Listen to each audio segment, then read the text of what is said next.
Blessings to all you people out there in YouTube land. I spoke with my manager today, being the 28th of December. Yep. On the way from, where was that at?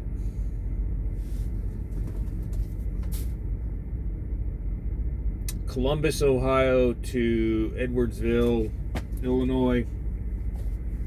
I called and asked about the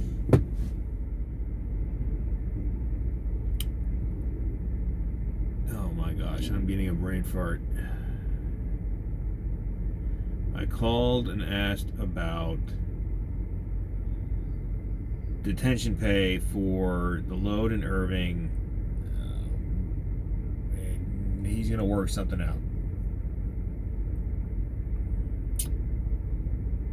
I think at that same phone call I asked him about the breakdown pay for when I had the trailer lights not working after I had the trailer washed out on the 14th, I think, of December.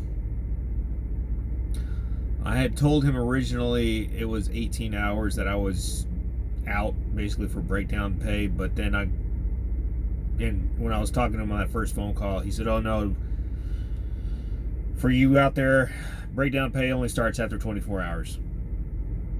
So I don't know what these other companies offer as far as breakdown pay, how soon they pay, and what the minimum is for how many hours you need to be broken down before you can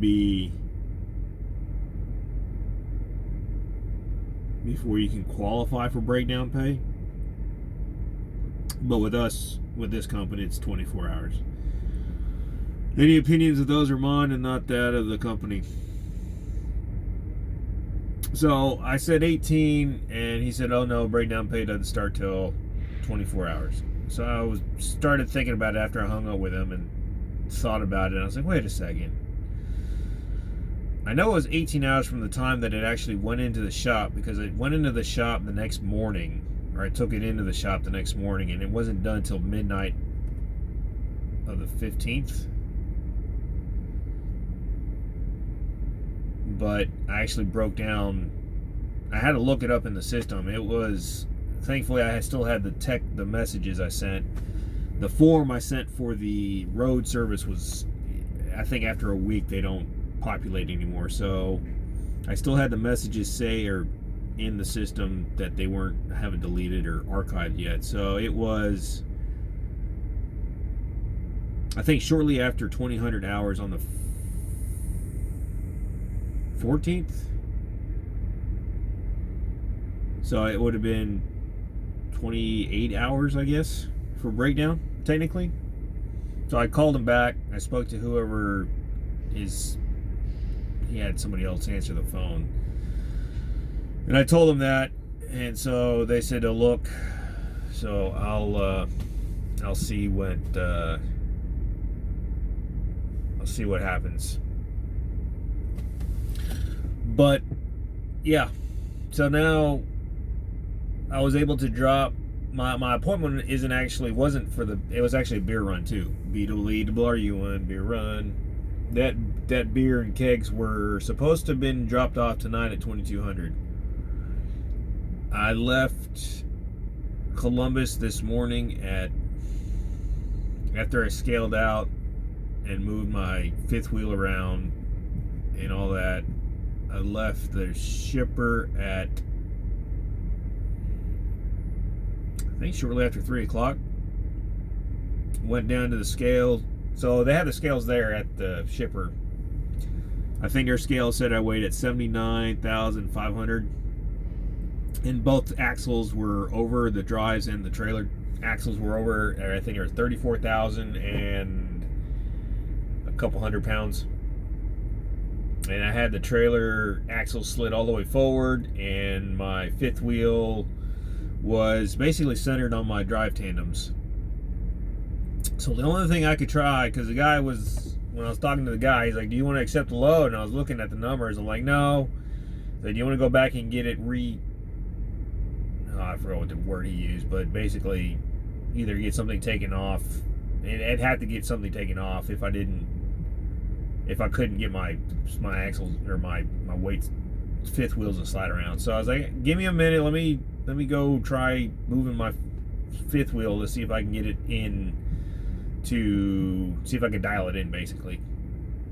So they put a temporary seal on the trailer. I drove out, messed with the fifth wheel, slid the fifth wheel all the way forward on the tractor, went back and rescaled, and now was within, I was definitely under, I think I was like 33,000 on the trailer and just a little over 34,000 on the tractor. So I was able to actually push the trailer axles back a couple of spots, and that actually brought me to within, I think, a few hundred pounds short of 34,000 pounds on both the tractor and the trailer. So that was pretty fun this morning. So I was pretty much right at gross of 80,000. I was just a couple of hundred pounds shy. But that was this morning. I made it all the way to Edwardsville. I was here by 11. I think my time was around 11:20 is when I finally arrived at the receiver and was able to get that. There was a whole issue with getting the trailer there. It was supposed to be a live unload, but then I guess because I was early, they turned it into a drop trailer. But anyways, I kept the trailer. I almost thought I broke my fifth wheel. But anyways, so yeah. The detention, or the breakdown pays after 24 hours. So we'll see if that's on my, not this next week, but the week after paycheck. We'll see if it's on there. If not, then I took pictures of those messages as far as the timestamp goes, so if there's any issues, I can show that to him. But yeah, we'll see if I get my detention pay for Christmas Day in Irving, and if I can get the breakdown pay. So yeah, that's the update there.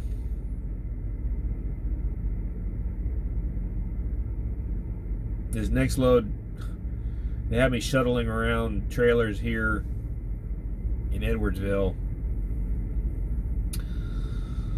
and I had to take a 2-hour, I did a 2-hour split, actually a little over a 2-hour split at the receiver, dropping the beer off.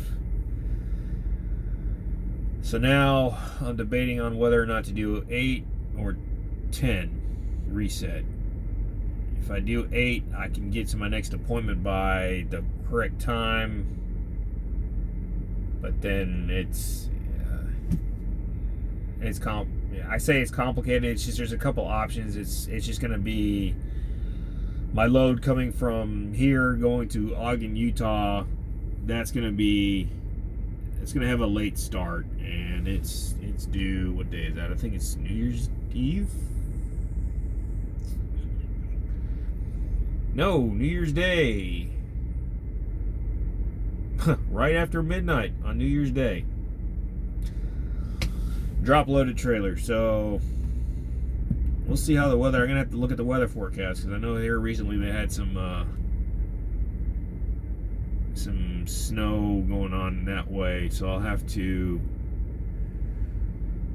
look at the forecast. But I have